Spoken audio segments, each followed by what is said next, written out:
Hey everyone, Double G Show here. Want to bring on and introduce Zack Heydorn.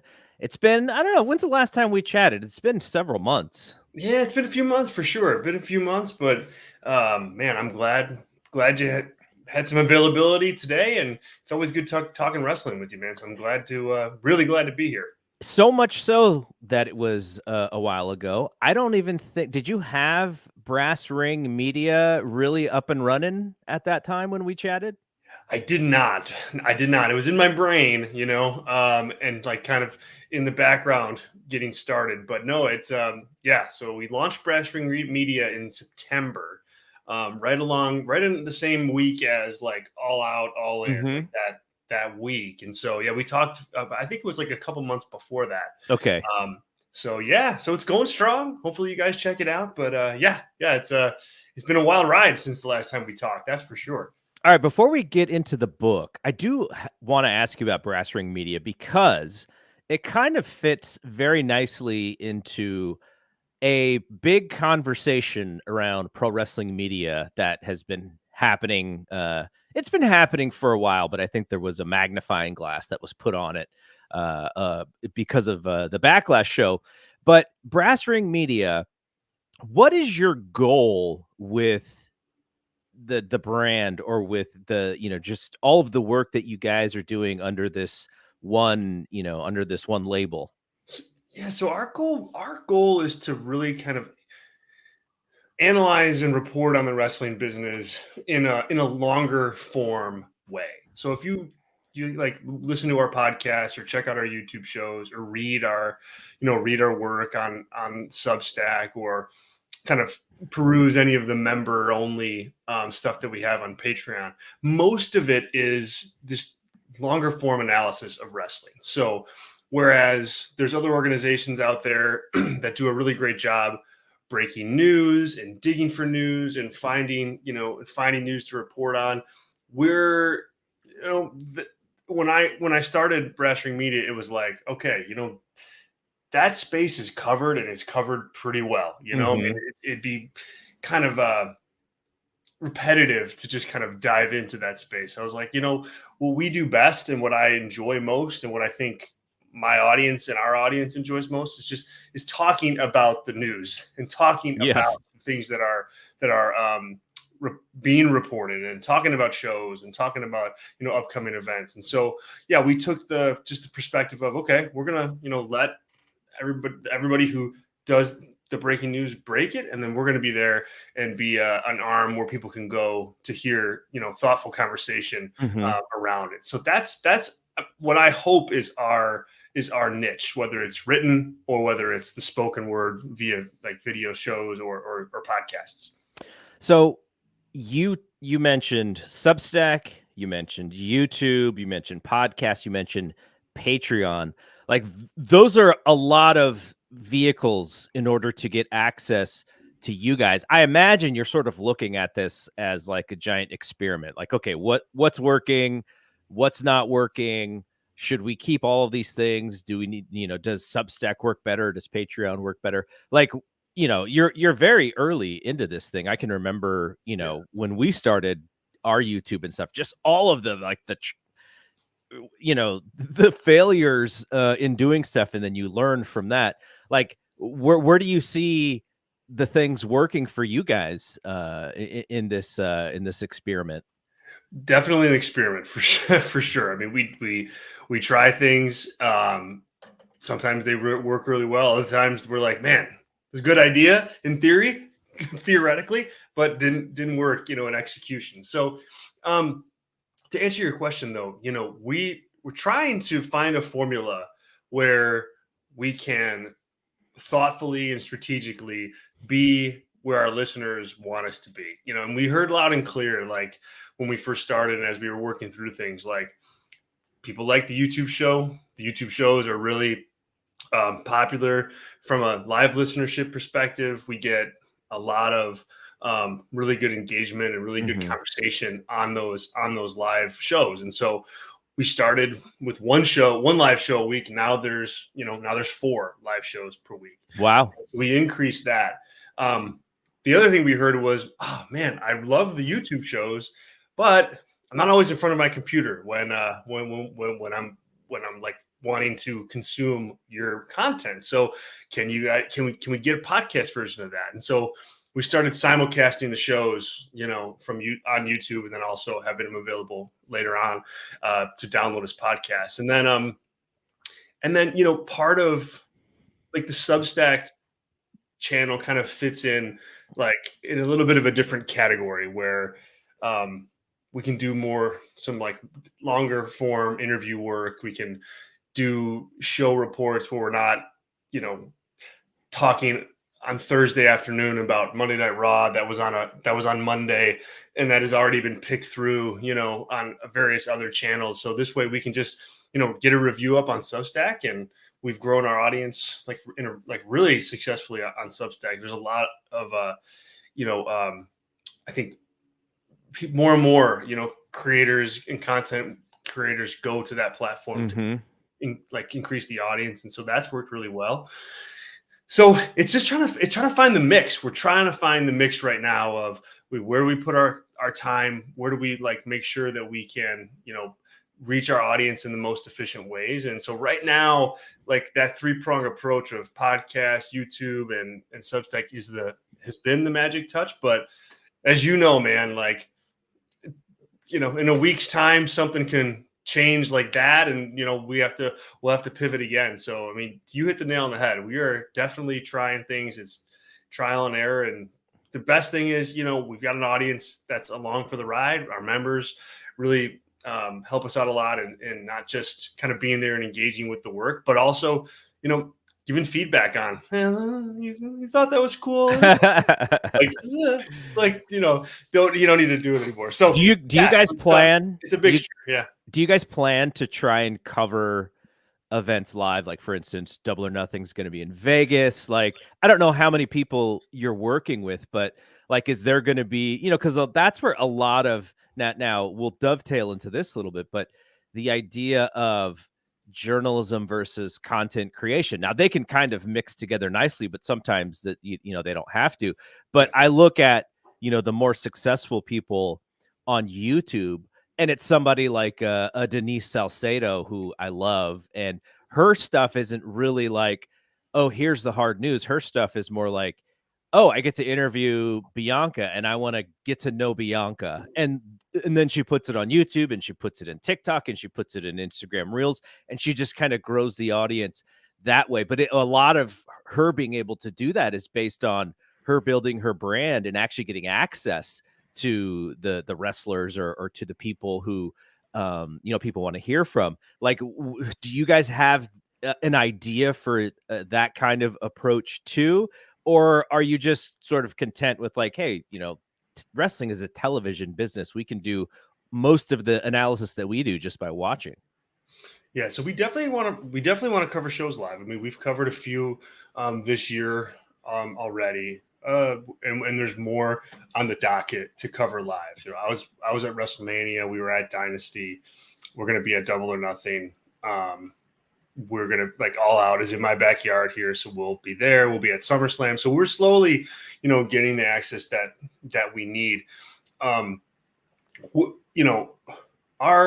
We realize that like, we cover wrestling, cover the shows in a certain way, in our way. And going in, it's like, I understand that there's another way. There's other ways to cover it where you could get more views or more hits and more other things like, but we do just want to stay true to like kind of the tone that we set. So I love Denise's work too. And it's like when we're thinking about who we want to be in the space, it's, can we do the Denise kind of content better than she can? Well, no. Yeah, we really can.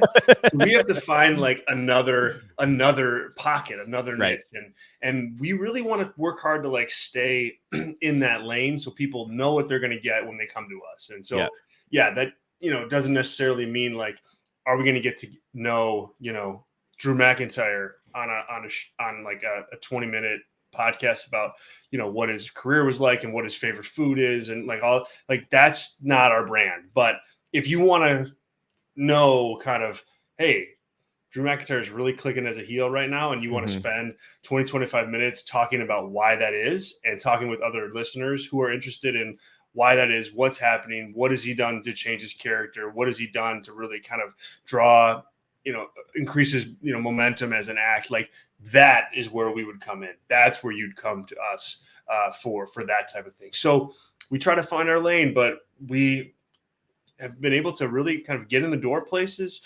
The folks at AEW have been great. The folks at WWE have been, great to, allow another media company in there that they don't know. We're relatively new, obviously.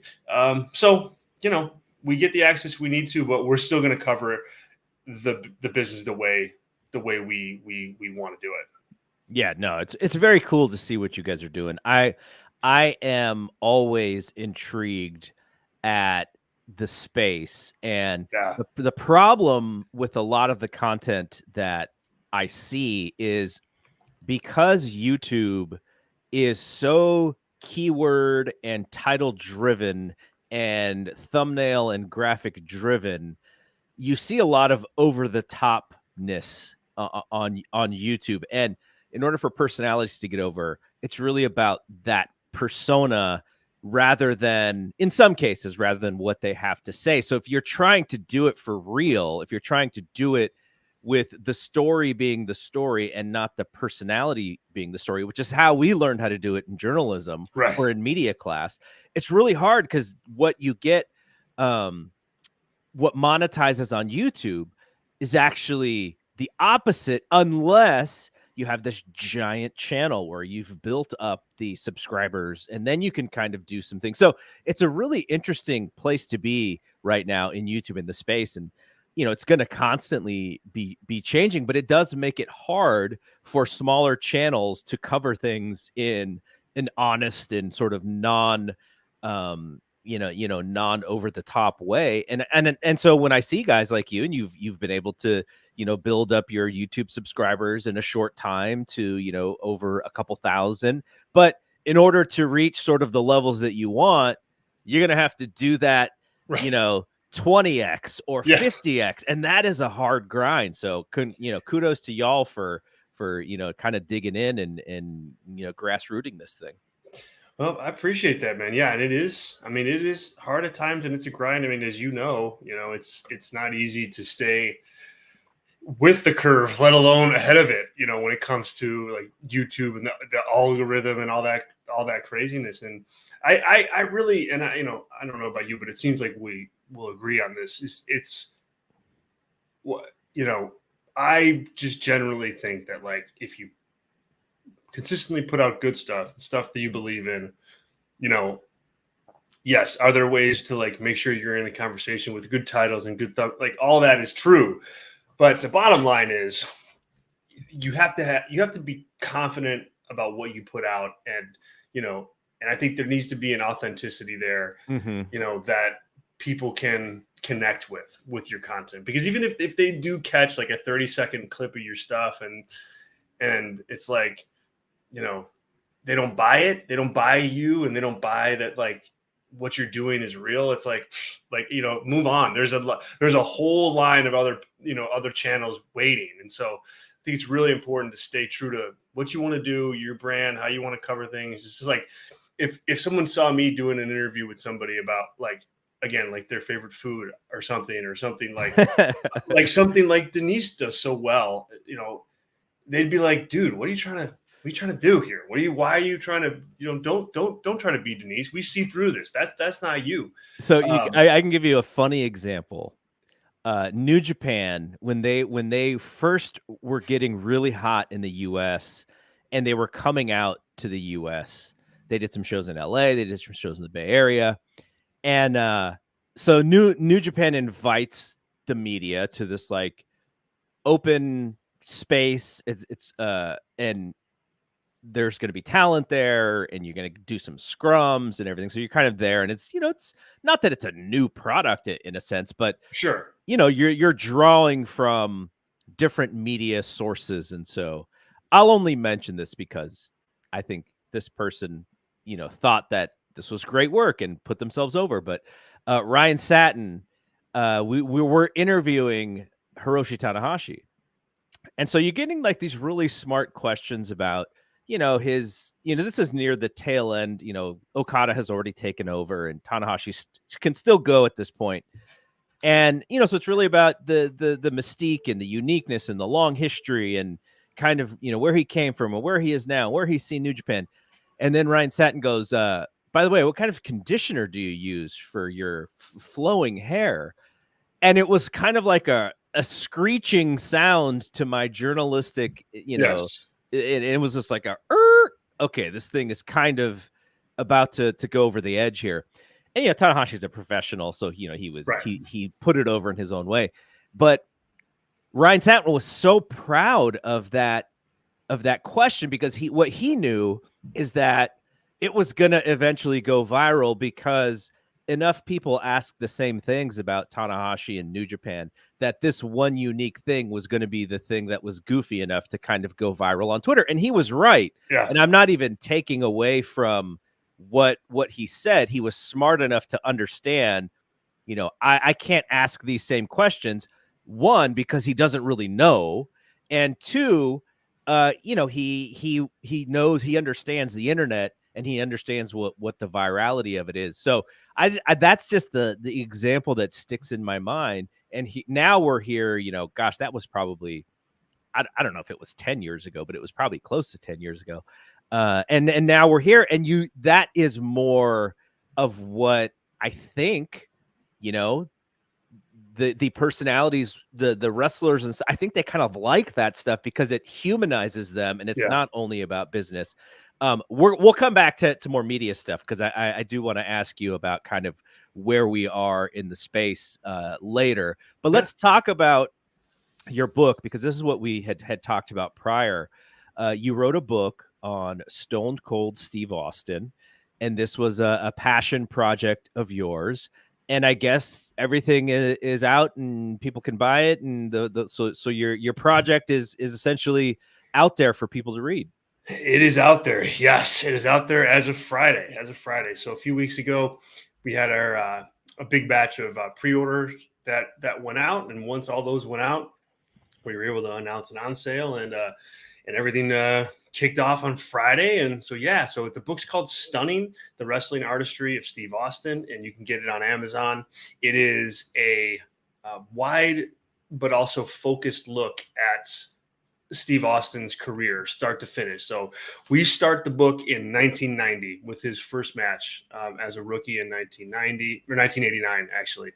And then we chronicle his in-ring work from that day and that match to his very last match with Kevin Owens at WrestleMania 38. So we cover everything in between. And the idea and the goal here is, and what I think we did a great job at accomplishing, is really like looking at Austin not as like a star necessarily, not as like a big business attraction for WWE, though obviously that's part of it, but really like, what was he like as an artist in the ring? What did he do to get the reactions that he did? How did he go from guy in 1989 to the biggest star of all time just 9 years later in 1998?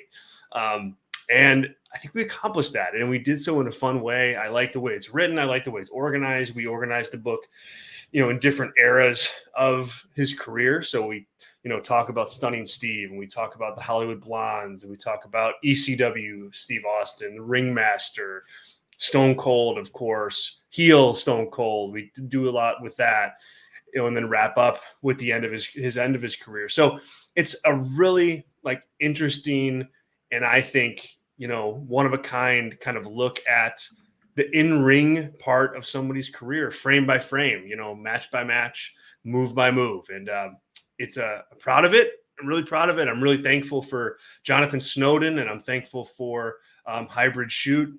Jonathan Snowden was the main editor on the project and a mentor on the project. And Hybrid Shoot is an independent publishing company that got behind the book and the idea.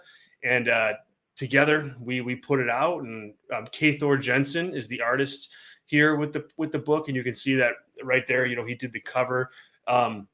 We asked him to do we asked him to do just a couple drawings of some of the matches that we talk about in the book, so that we could put it at like the head of each chapter.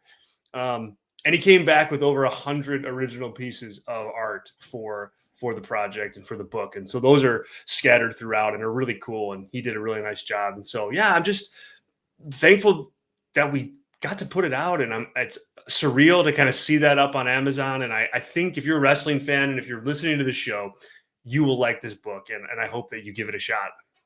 Yeah. And it is actually, less expensive than most Kindle books. It is, yes. So it's that's got to be nice for people who are kind of like, because I'm sure there are people like me who are just like, I have so many books that I Right. haven't, that I've maybe read 5% of, but that is a competitive price, and I will get one in my Kindle, and we'll put the link to the Amazon page in the show notes for the podcast. But now that you've gone through this process, because I've heard people who've actually written books and they go, after they're done, they're like, man, I never want to do that again. And then after a little while, I don't know if your brain sort of forgets the whole process and how long of a process it was. Then they kind of go, oh, okay, I'm kind of ready to write again. Like what were some of the things that came out of that process for you?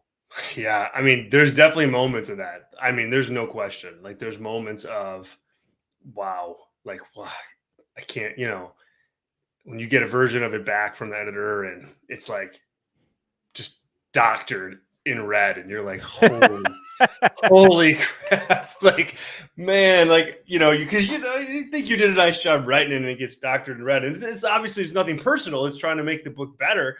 But there's just a mental part of that game of like, whew, that's a lot of red. It's like an essay coming back from a teacher, and you're like, oh man, I thought this was really good. Yeah. But I really enjoyed the writing of the book. Like, I really did. I mean, I liked the research of it. I watched a lot of wrestling, obviously for it, and a lot of Steve Austin matches. That part was really fun, and really like a fun, I guess, what ended up being kind of like an 11-month, 11-month span of time where like we really honed in on, and I was just writing it, getting thoughts out of my head down on paper, and that was the funnest part. The really kind of challenging part came after that with editing and layout, and making sure there's the margins are okay, because like certain printers can, like, it was like kind of like the technical book stuff that, and the editing that really kind of made it a bit of a grind after that initial kind of 11-month writing process. So there are just ups and downs of like, I would never do this again. And then it's like, oh, it's really fun. Like, okay. It reminds me like a little bit of like being a new dad, of like when you're up in the middle of the night and you're like, what is happening right now? Why is like, this is unbelievable. I can't sleep, and this baby's doesn't stop crying, and I'm tired, and like all these things. But then, somewhere down the road you go, oh, I could do that again. Your brain forgets. It only remembers the good stuff. Forgets. So it's kind of like that. And it's I would do it again. I mean, I would do it again. I enjoyed it very much. And I think there's a lot of different types of projects that I'd like to tackle from a writing perspective. Hopefully this does decent enough business where, Hybrid Shoot will have me back. I'd love to do another one, and we'll see. But I had even though the experience had its hardships and its ups and downs, collectively, I would absolutely do it again, and be better equipped to handle those ups and downs after doing it one time. How do we get a copy in Austin's hands, or on Austin's Kindle? Working on that. We're using some connections. Snowden's got to have a bunch. Yeah, we're using some connections, and I think there's a better than 50% probability that it happens. So, fingers crossed on that. Fingers crossed. Did you think about, like, could this have been, now books and podcasts are completely different types of content and projects, but did you think like, oh, it would have been cool to do this as a podcast where maybe you have like more voices, maybe like a little bit of a narrative podcast. You could probably find snippets of some of the audio from Austin interviews if you don't use too many seconds of it or whatever the laws are for. But Yeah. I see a lot of book ideas that start as book ideas and then today kind of get turned into podcasts. Did you think about that as you were writing it, or were you just uber focused? Like, I want to write a book. I've always wanted to write a book for my entire life. And I was never, you were never going to, deter from that. Well, yeah, I was never going to deter from that, but one of the things, and I guess I could talk about this now. I am going to be recording companion podcast episodes to go along with each chapter and a lot of matches of the book for Brass Ring Media members. That's cool. So Brass Ring Media members will be able to read the book, of course, but then also follow along with our library of podcasts that we do about the book. And we're going to go in chronological order, start to finish. So yes, it was the podcast idea was something I always wanted to attach to this, since that's a big part of where my experience lies and where our audience kind of finds me in my work. So I definitely wanted to add that to it in addition to writing the book. But I never wanted it to supersede the book. I wanted the podcast piece to be a kind of companion element to it. So that'll start next week. Actually, that'll start next week. The first episode will drop either Wednesday or Thursday, if I can get the guests. You know how it is to wrangle guests for podcasts. So yeah, if I can get the guests right Wednesday, maybe Thursday, but that is going to be a part of it. And if you head over to patreon.com/brassringmedia, you can become a member and check that out along with while you read the book. I think it'll be a fun little add-on. That Austin time period is so memorable to me because it's like like Austin and Rock's crescendo and all of that was perfect timing for my lifespan as a wrestling fan, because in 94, 95 is when I go to college. So my pro wrestling fandom lessens a little bit just because of going to college, social circles changing a little bit. I still kind of kept an eye on it. But if you remember what WCW and WWF were in 1995, like just the dregs of their histories. And so naturally, my fandom is going to fall off. Comes back a little bit for NWO because, I was a big Hogan guy when I was younger. And then the tail end of 97 and into 98, everyone can see Austin coming.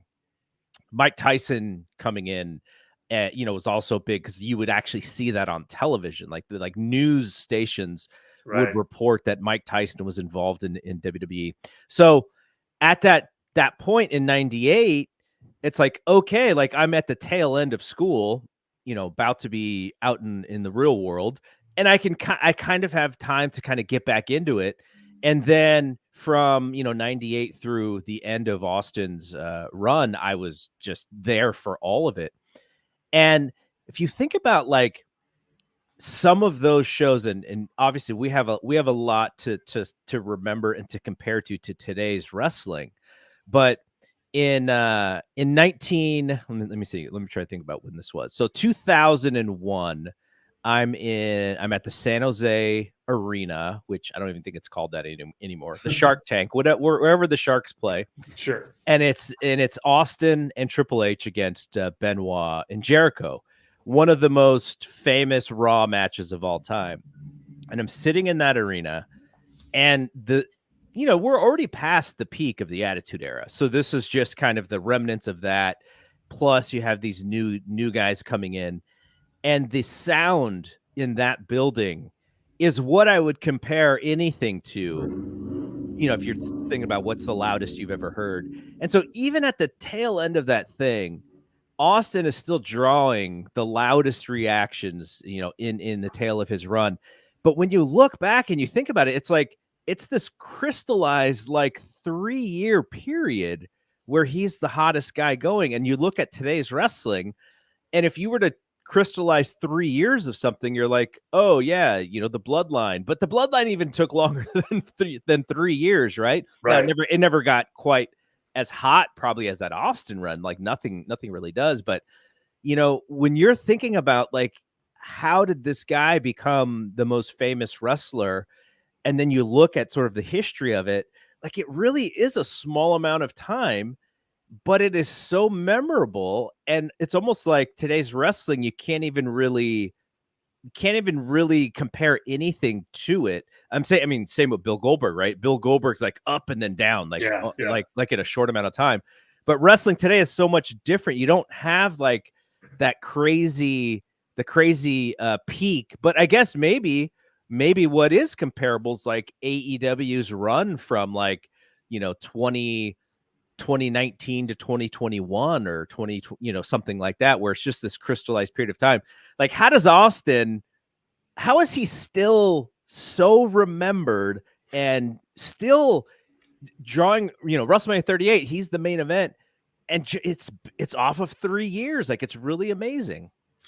It is amazing. I mean, it really is. I mean, that time period, 1998, 99, 2000, early part of 2001. I mean, it just burned so hot, and then eventually it burned out a little bit. But to me, when you there's a couple of things that stand out in kind of what you were discussing there. The first is like it happened so fast for Steve Austin, where it's just like all of a sudden, like bang, he's the top star. But when you really look at it, and what I hope the book accomplishes, it's like there's a lot of things that he's developing long before it gets to 1997. His confidence, his relationship with the audience, like the move set, the promo, the personality. Like there's all these little things that he's stacking up, in 1992 and 1993 and figuring out in 1994. And then he gets kind of like the open mic in 1995 with ECW to put some of that stuff together. So like, it is kind of like, bam, he gets there and he's just this big guy, but and it feels out of nowhere. But when you look at his career trajectory though, there's a lot that added up to that moment and made him ready to kind of take that moment on because of everything that came before that. And so I hope, we paint that picture well in the book. I think we did. The other thing is, what is it about Austin that, keeps him as hot as he is today, so many years after that hot run where he can, be in a top match at WrestleMania 19, not wrestle again, and then be in the main event of WrestleMania 38 all those years later.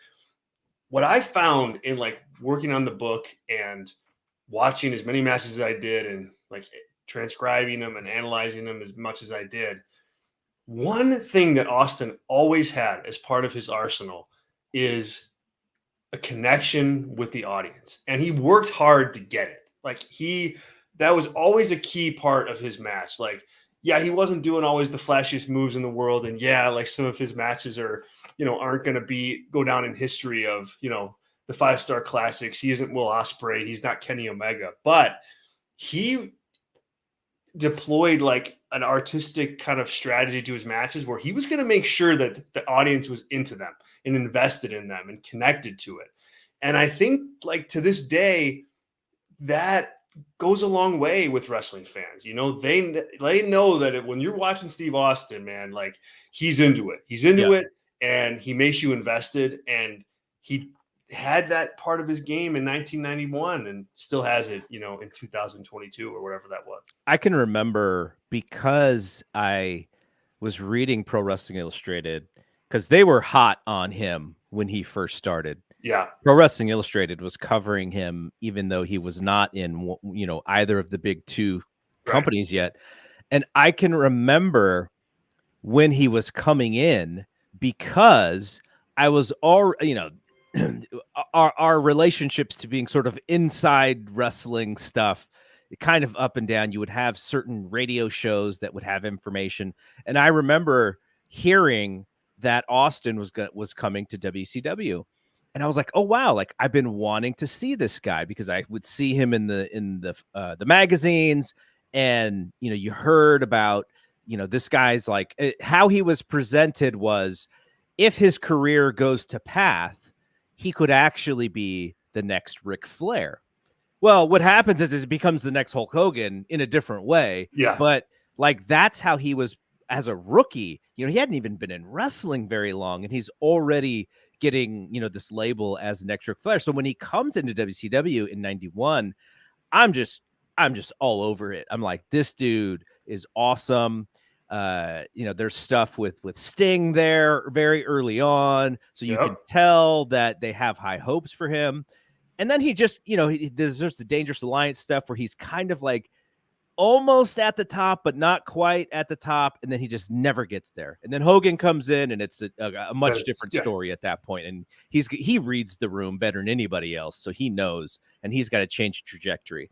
So, like going all the way back then, you know, we all had this vision. Those of us who were really we had this vision of one thing. Oh, he's going to be the best wrestler in the world. And instead, he becomes the biggest superstar in the world. That whole path is just an amazing thing to think about, you know, going back all those years. It is. And like you said, I mean, his hot run was, you know, 3 years long, if that. But like, you know, his whole career really, like, you know, 1990 and retired in 2002, 2003. So it's still like, it's not anywhere near like some of the guys today who are working 20, 25 years, like Randy Orton. Randy Orton, geez, and Randy Orton like it's bigger it than wasn't like that. It wasn't like that, but he certainly made an impact. And you know, it's a fascinating story. And I think we did a nice job telling it, and I hope you all out there think so too. Yeah, no, I'm excited to check it out. So, all right, we have you know, I don't want to keep you here too long, but I did want to kind of dig back into current wrestling because you are covering it. Yep. Where are you with? Obviously, WWE is on a hot run, and they are maneuvering themselves into keeping that hot run. You know, with The Rock still being involved, and the move to Netflix, and just their really impressive promotional strategies. And on the flip side, AEW, which was kind of like the dandy, it was the company that gave wrestling fans an alternative, and were really excited about things. And they've kind of fallen off quite a bit in the popularity aspect of pro wrestling, and some of it is coinciding with WWE sort of figuring things out. As you are covering both of these companies very closely, where do you sit with things? Are you guys writing and podcasting a lot about, you know, here are some of the things AEW is doing wrong, or you know, how critical are you guys in covering them right now? We've been pretty positive on AEW as of late. I mean, I think, you know, if you look back at, you know, a year's worth of shows, you know, there is definitely periods of time and pockets of time in there where, you know, we're pretty critical, and I think rightfully so, given what the product is. Recently in AEW, though, I think that one of the best things that they've done is aligned almost all of their roster, or at least the roster that is going to make up most of their pay-per-views, correctly, along with like the crowd responses that they're getting. I mean, you've got Swerve as your babyface champion. You've got Christian as like a strong heel opponent. And I think for the most part, if you go up and down the roster, like they've done a nice job of ironing that out. And I think even like 3-4 months ago, there's just a lot of muddy water as far as how are we supposed to feel about these guys? How are we supposed to feel about these top stars? You just didn't really know. Like, am I supposed to like them? Am I not? Like, okay, can you tell me, how am I supposed to feel about Tony Khan as a character? Like, am I supposed to feel bad for him? Yeah, I think that's what we're supposed to do, is feel bad for him getting bullied by Jack Perry. But Jack Perry's stance is, well, this guy suspended me and kept me out of the company, which kind of paints Tony a little bit as a heel, right? And then the week before he got jumped, the Young Bucks told him to do something, and he just kind of did it. Like, he didn't even really grimace or anything. He just did it. And so I think you're right in that they're really trying to put their folks in position. But because it just feels like a lot of this stuff is not super well thought out, I think there's like a lot of missing holes, because I was having this conversation with some other people on my side, and we were trying to figure out the Elite versus Team AEW. And if you look at the Elite, you have Nick and Matt, who are the first two members of the entire company, essentially. And you look at Team AEW, and none of them are pioneers, or, from the first year that the company started. So it's like Right. this weird branding of who we're supposed to cheer and why. And like, obviously you and I are much closer to this than anybody else. But I go back to when the Bucks were suspended for Brawl Out. And like, I think there was lots of sympathy towards them for what had happened and whether or not they should be blamed in this lawsuit. And they were off TV. And I go back to remember that AEW had that reality show that they pushed. Yes. Oh God. Yes. I do. And the very first episode is these dudes driving in a limo, and they're like, yeah, great to be back. It's been a little weird, but they're not telling the audience why those guys were gone. And so there's like this, it's almost like there's a layer there, but AEW's audience is a little bit more hardcore. And I feel like you could take advantage of adding the extra layers to the storytelling, but in some cases they just don't. And Tony says it's because of lawsuits and stuff. But I'm unsure with this Elite versus Team AEW. I'm assuming I'm supposed to be really angry with the Elite, but at the same time, I kind of like sympathize with them. And plus they got Kazuchika Okada, and I'm like, right. Those are kind of like the baby faces to me. So I'm way too close to it to see it the way that they want me to see it. But that, I think there's there's an opportunity for them to really thoroughly storyline this stuff out that to me hasn't been done very well yet. I think that you like just crafted up what the segment has to be on Wednesday night. Like, they need a go home promo here from the Young Bucks that like calls that out, like talks about them being the guys that were there from the beginning and now being the guys that are invading from the inside because things for whatever reason, like they didn't go our way, or we don't like Tony Khan anymore, or whatever it is. But I do think they need that kind of like, hey, okay, we're gonna tell you what's going on here exactly, so that we don't have to tiptoe around the story.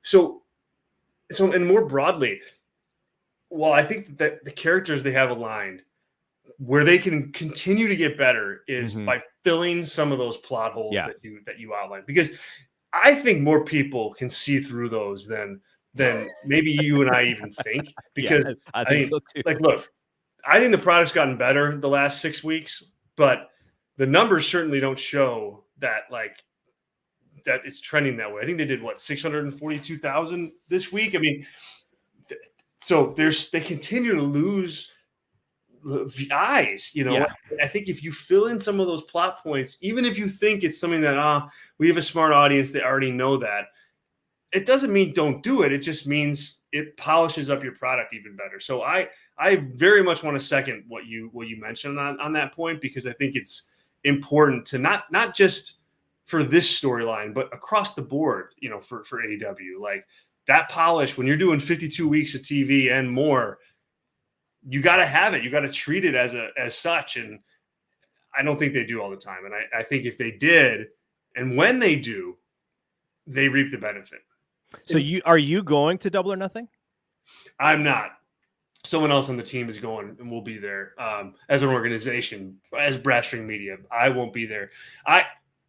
Tony Khan, darn you, Tony Khan. It's always Memorial Day weekend. I've got a major family birthday that is always that weekend. So, and I love Vegas, but I won't Vegas be there most of these times because of that. No, I'll be out there. So I was just saying, thinking if you were going to be out there, then we should meet up, but you're not, you won't be there. But, so WWE is obviously crazy hot right now.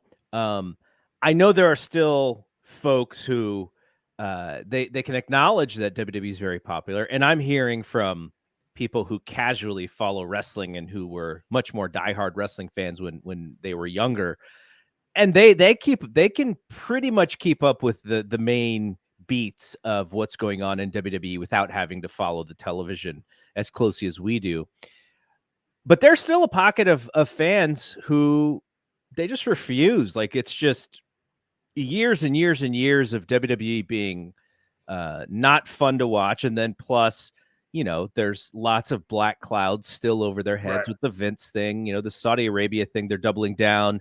TKO is doubling down on Saudi Arabia. So that their business relationships with them are not going to go away. And I say that as someone who just bought the Tyson Fury and Alexander Usyk fight, which was in Rida. It's in the middle of Rida's season. So, I have, as frustrated as I may have been in the past, it's just where business is going. And so if you're going to cover it, then you sort of have to, be okay with that. At the same time, you could still call out a lot of the hypocriticalness in it. But, as someone who's been watching WWE probably for most of your life, where do you rate this current run with previous hot runs? I mean, this is up there. I think one of the top 3 eras for sure. Like, you got that Hogan era, you got the Attitude Era, and I mean, the Cena era obviously like is a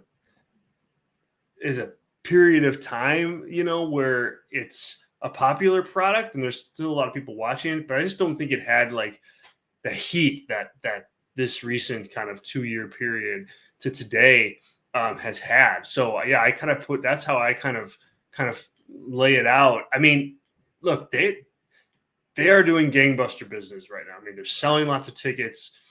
They have people that want the WWE product can access it almost anywhere, whether you have Peacock or a Roku thing or YouTube, or you just have terrestrial TV, or you have cable. I mean, like, you can access their stuff. It's so easy to find them for the big events. They're on Peacock. I think that's like an unheralded element to them being as hot as they are, where you have this group of people that, all right, maybe they're not going to spend $50 on a pay-per-view, but maybe they will watch regularly because they can see the big shows for $5 a month. And now that they have access at that point, well, all right, now I'll start watching Raw every week. Now I'll start watching SmackDown every week, or I'll buy some merch and we'll go to a show.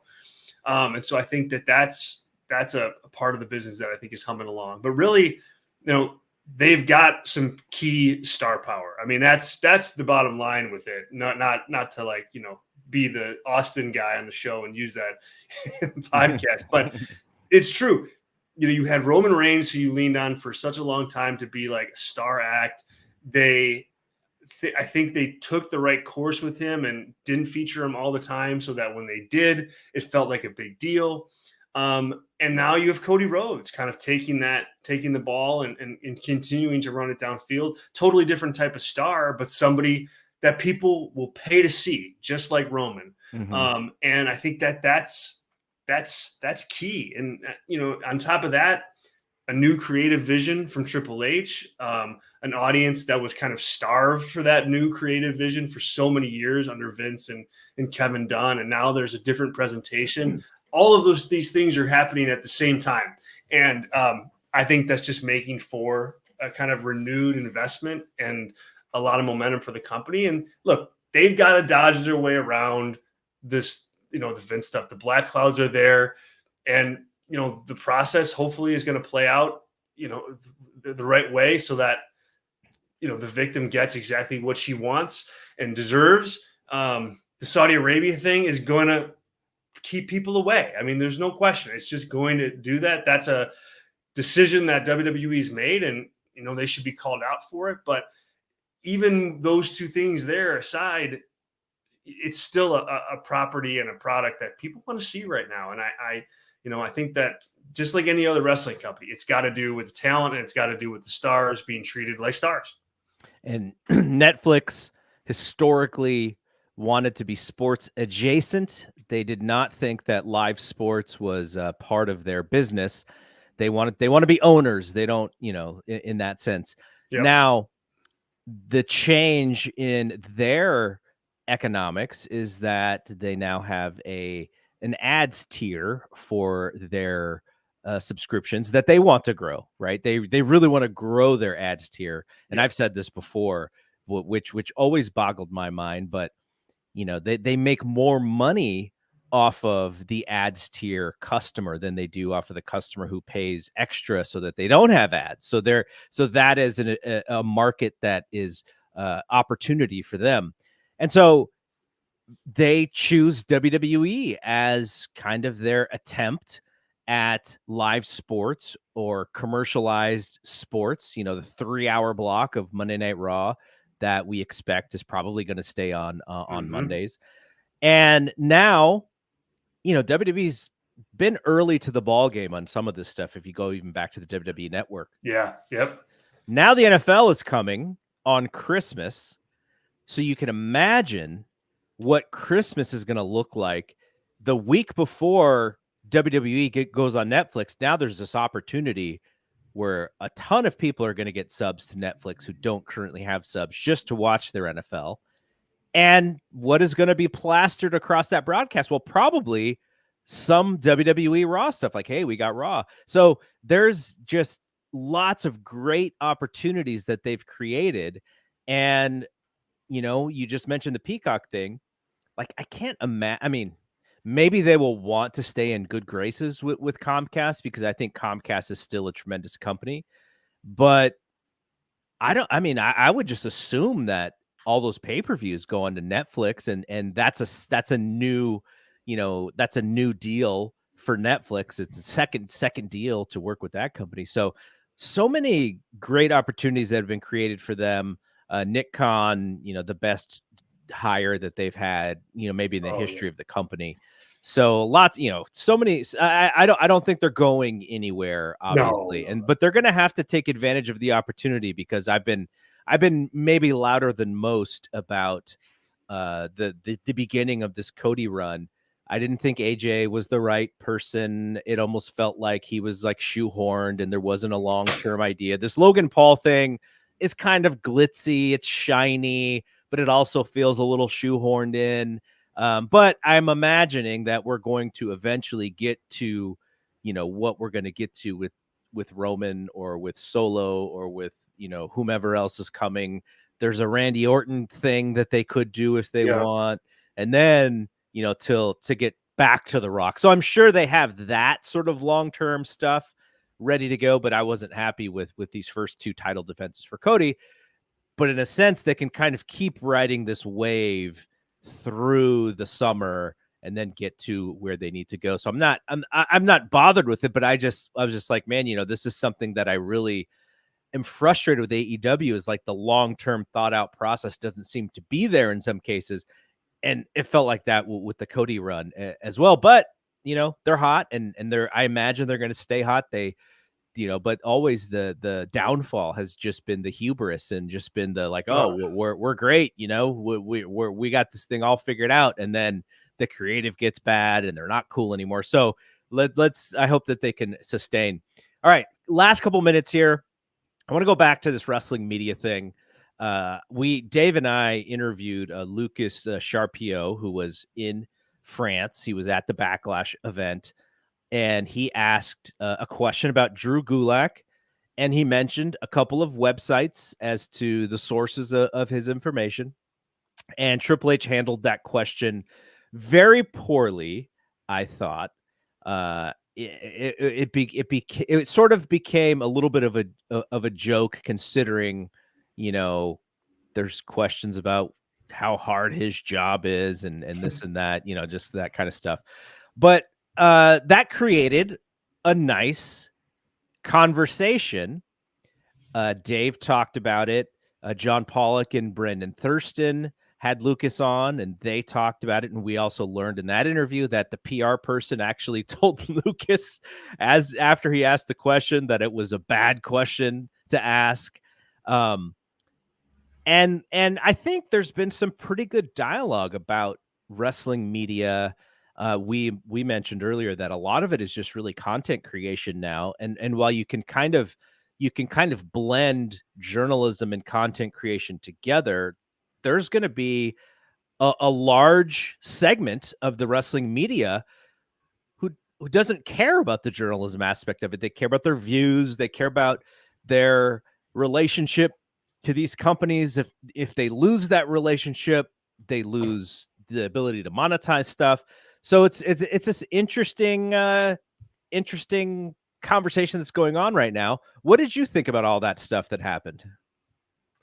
Very interesting what's going on right now. I definitely agree with that. I mean, initially, my first thought on all that was like Triple H, Paul Levesque has to handle that better. I mean, like, there's just no reason to do what he did in terms of throwing throwing a couple of news outlets under the bus, especially ones that they seem WWE as they have a decent relationship with. I mean, like Fightful and PW Insider, like they're at all the stuff that WWE puts on and rightfully should. So they absolutely should be.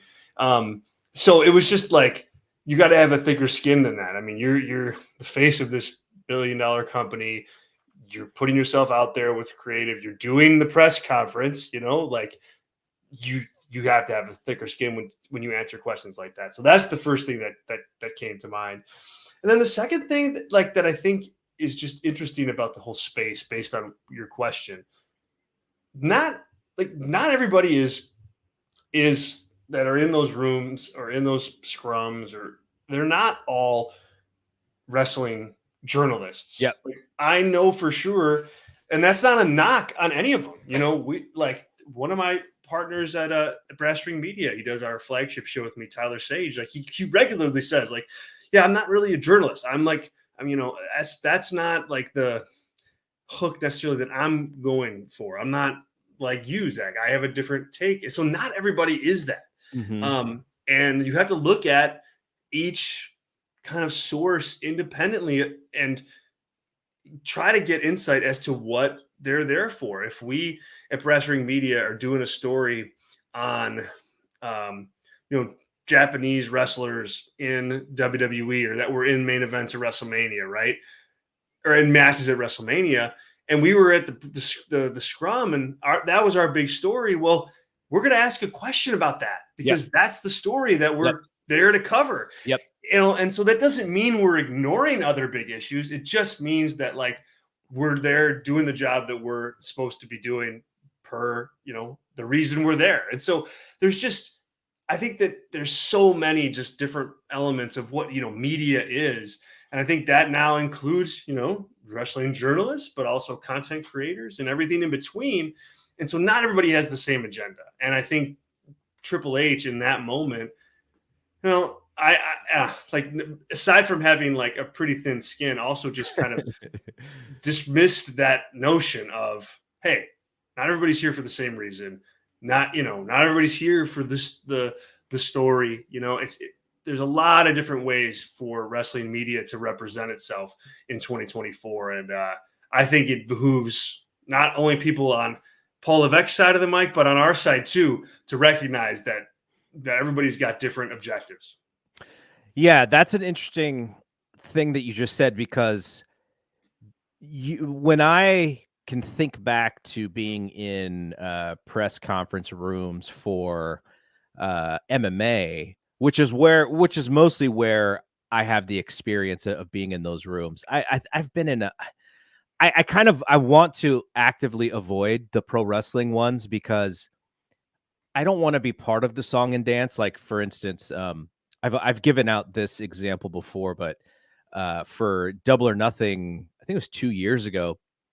Obviously, Dave Meltzer has access to Tony Khan, and Tony Khan wanted to do an interview that day. We've done a few with him, and so it was like, okay, just keep your day open. And then that was the same day that MJF decided to no-show the meet and greet or whatever, right? So already we're thinking, okay, angle alert.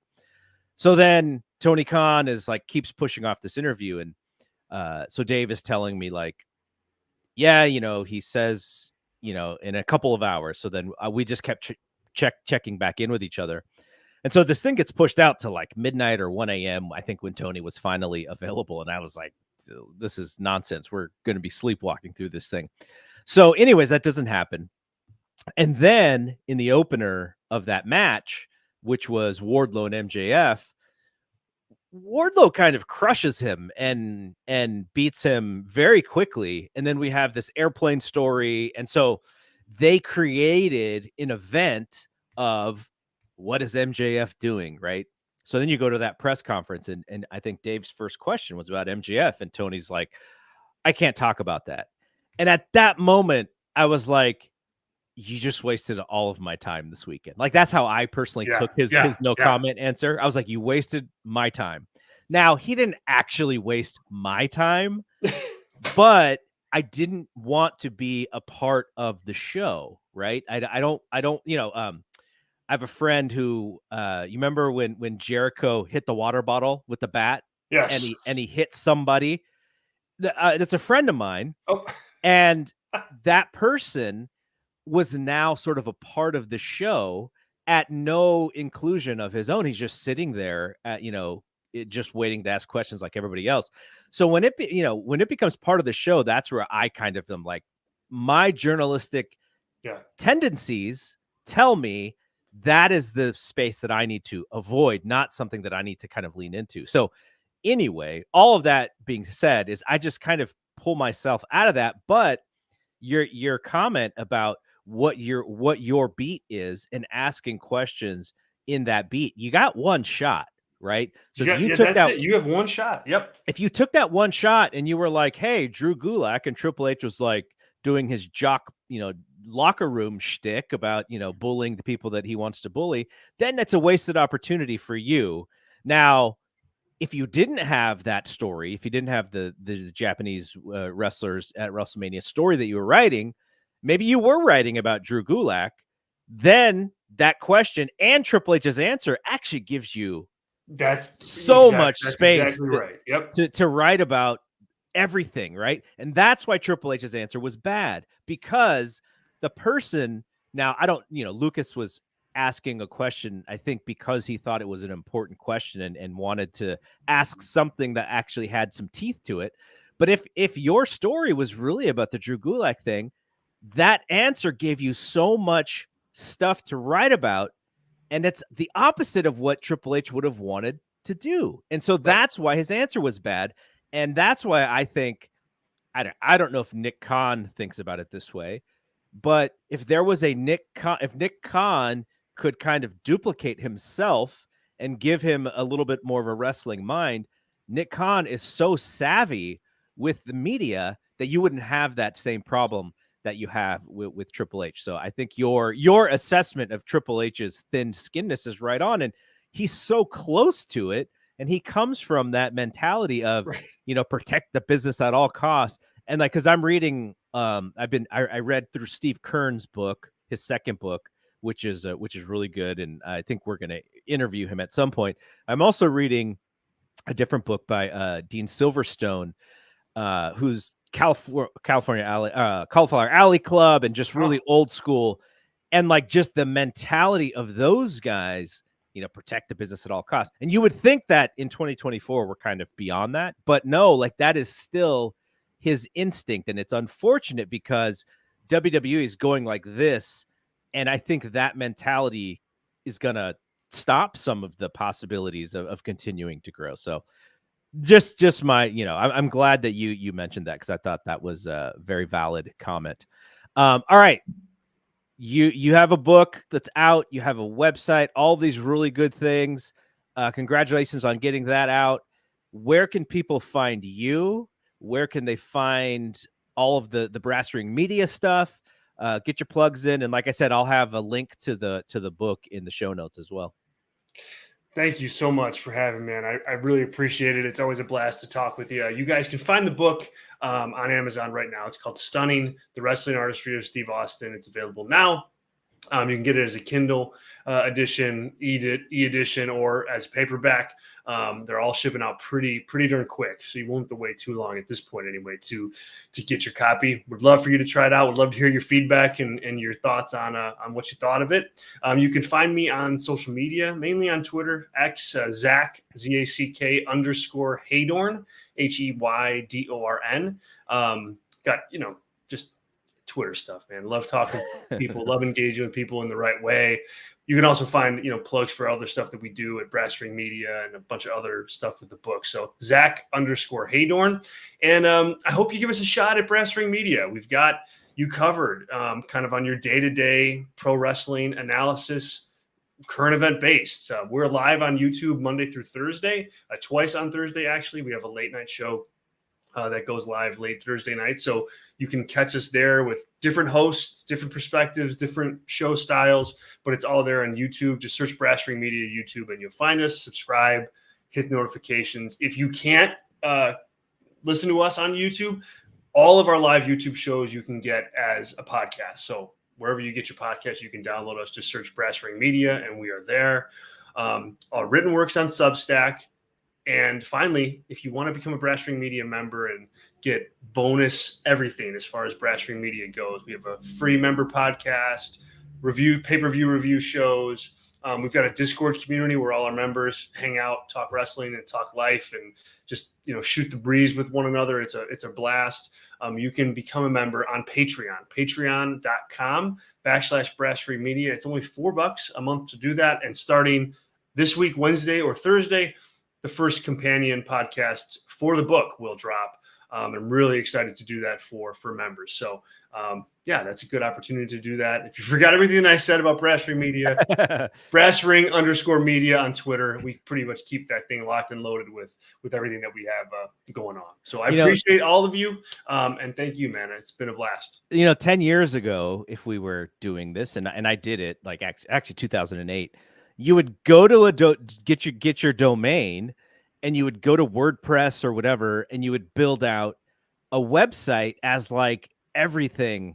Nowadays, you have your Substack for your writing, you have your Patreon for the bonus stuff, you have your YouTube feeds, you have your podcast feeds. It's just like so many different solutions for for what you want to do, and it's very interesting the way that has evolved from like, you have to have your domain, you have to have like your home, your website, and your .com, because that's where the value is. And it's not a lot of the websites that were built 10, 15, 20 years ago who still have that that memorable domain, those are fine, but it's just the new way of doing things.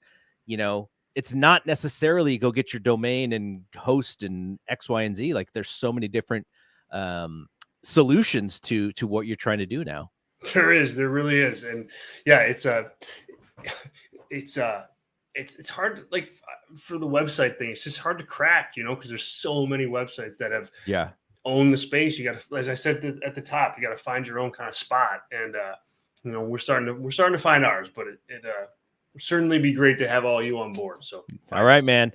Thank you very much. I'm glad we were able to do this. We will do this again on any of the other places that I do shows. Well, we're gonna have to bring you back to We're Live, pal, as well one of these days. Oh yeah, absolutely. I'll be there. Yes, whenever you need me, man. So Zack Heydorn, Brass Ring Media. I am Double G. We'll see you when we see you. Peace out.